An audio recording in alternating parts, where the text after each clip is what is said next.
अस्सलाम वालेकुम, मैं हूं मोहम्मद जवाद अहमद और आज हम बात करने वाले हैं Oppo A5i के बारे में। 28,000 रुपए का ये फ़ोन Oppo की तरफ से एक लेटेस्ट बजट फ़ोन है। इसकी क्या खूबियां हैं और क्या खामियां हैं, ये हम आज इस वीडियो में डिस्कस करने वाले हैं। और इंशाल्लाह ये वीडियो देखने के बाद आप ये फैसला कर पाएंगे कि क्या ये फ़ोन आपकी ज़रूरियात पूरी करता है या नहीं। तो पॉजिटिव की बात करने से पहले हम इसके नेगेटिव्स को डिस्कस कर लेते हैं। सबसे पहले चीज़, low resolution display. 720p display है विद 6.67 इंचेस ऑफ स्क्रीन। तो 264 पिक्सल पर इंच इसकी पिक्सल डेंसिटी बनती है। इस प्राइस पॉइंट के अंदर ये कॉमन डिस्प्ले है, लेकिन हमें अच्छे फोन्स भी देखने को मिल जाते हैं, जैसे डीकोड बोल्ट 3 है, वीगोटेल नोट 23, जो इसी प्राइस रेंज के अंदर हमें हायर रेजोल्यूशन प्रोवाइड करते हैं। दूसरी इसकी जो वीकनेस है वो है वीक कैमरा। 8 मेगापिक्सल का रेयर कैमरा है और 5 मेगापिक्सल का फ्रंट कैमरा, और इसकी जो लो लाइट परफॉर्मेंस है वो भी बहुत पुअर है। कैमरा के अंदर भी यही मसला है कि इस रेंज के अंदर हमें 50 मेगापिक्सल वाले कैमरा भी देखने को मिल रहे हैं विद अप टू 13 मेगापिक्सल और कभी कभी 50 मेगापिक्सल ऑफ फ्रंट कैमरास। तो ओप्पो जो अपने कैमरास के लिए जाने जाते हैं, उनके अंदर हमें इस तरह का कैमरा देखने को मिल रहा है, तो ये काफ़ी अजीब सी बात लगती है। लेकिन हो सकता है कि इसके अंदर आपको अच्छी प्रोसेसिंग देखने को मिल जाए, क्योंकि ओप्पो जो है वो अपने कैमरा फोन्स के लिए जाना जाता है, जैसे कि हम सब जानते हैं।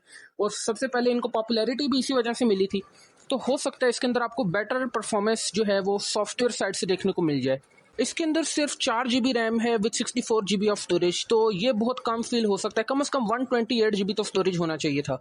रैम 4 GB भी काफ़ी होती है, और अगर 8 GB हो तो 8 GB से ज़्यादा तो रैम की खैर कभी ज़रूरत पड़ती नहीं है फ़ोन्स के ऊपर।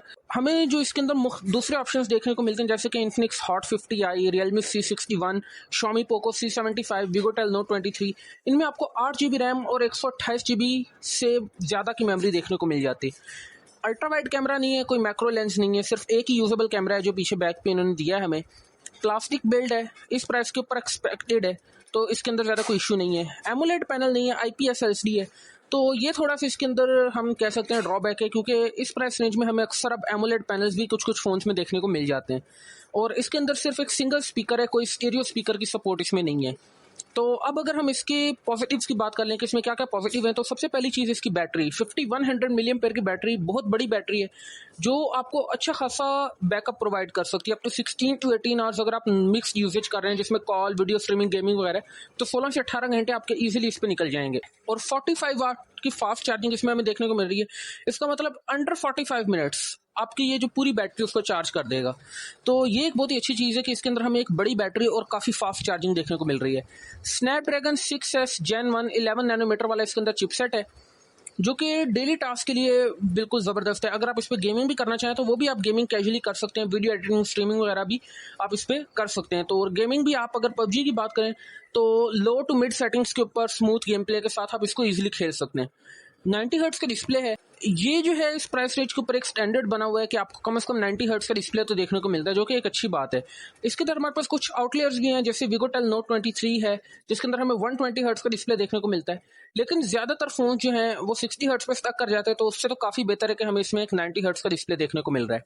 इसके अंदर ColorOS 15 विद एंड्रॉयड 15 है। इसके अंदर हम एक एक्स्ट्रा अपडेट जो है वो भी की एक्सपेक्ट कर सकते हैं, क्योंकि जितने भी बजट फोन आ रहे हैं कम से कम एक अपडेट उनमें सब में देखने को मिलती है। तो हो सकता है इसके अंदर भी हमें एक अपडेट देखने को मिले, तो एंड्रॉयड 16 तक आप इसे अपग्रेड करने की उम्मीद रख सकते हैं। एक्सपेंडेबल स्टोरेज, जिसके अंदर आप माइक्रो SD कार्ड भी लगा सकते हैं आप तो 256 GB का। USB Type-C कनेक्टिविटी इसके अंदर, जो कि एक गिवन सी बात है आज के ज़माने के अंदर। अगर कोई अभी भी USB 2.0 यूज़ कर रहा है तो फिर वो बहुत ही बैक एंड फ़ोन हो जाएगा। तो USB Type-C ये बात बहुत अच्छी है इसके अंदर। डुअल सिम सपोर्ट है with full 4G band support, मतलब 4G सपोर्ट इसके ऊपर पूरी है, और डुअल सिम आप लगा सकते हैं। IP65 सर्टिफाइड है।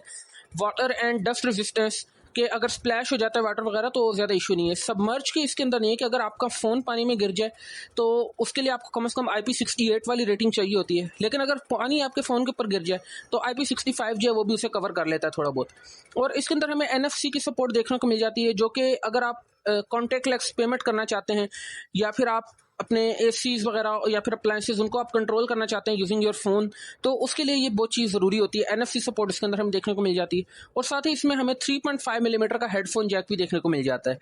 तो 28,000 रुपये के फ़ोन के लिए एक बहुत ही सॉलिड ऑप्शन है अगर आप कंसिडर कर रहे हैं। और अगर आप जो भी इसकी मैंने कॉन्स मेंशन किए हैं, जो इसके नेगेटिव्स मेंशन किए हैं, अगर आप उन्हें बेयर कर सकते हैं तो फिर ये आपके लिए एक बहुत ही अच्छी चॉइस साबित हो सकता है।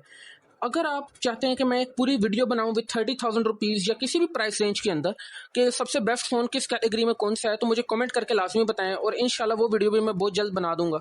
अगर आपको ये वीडियो हेल्पफुल लगी तो वीडियो को लाइक ज़रूर करें और चैनल को सब्सक्राइब करें, क्योंकि मैं ऐसी ही इन्फॉर्मेटिव वीडियोज़ आपके लिए लाता रहता हूँ। मैं मिलता हूँ आपसे अगली वीडियो में। अस्सलाम वालेकुम।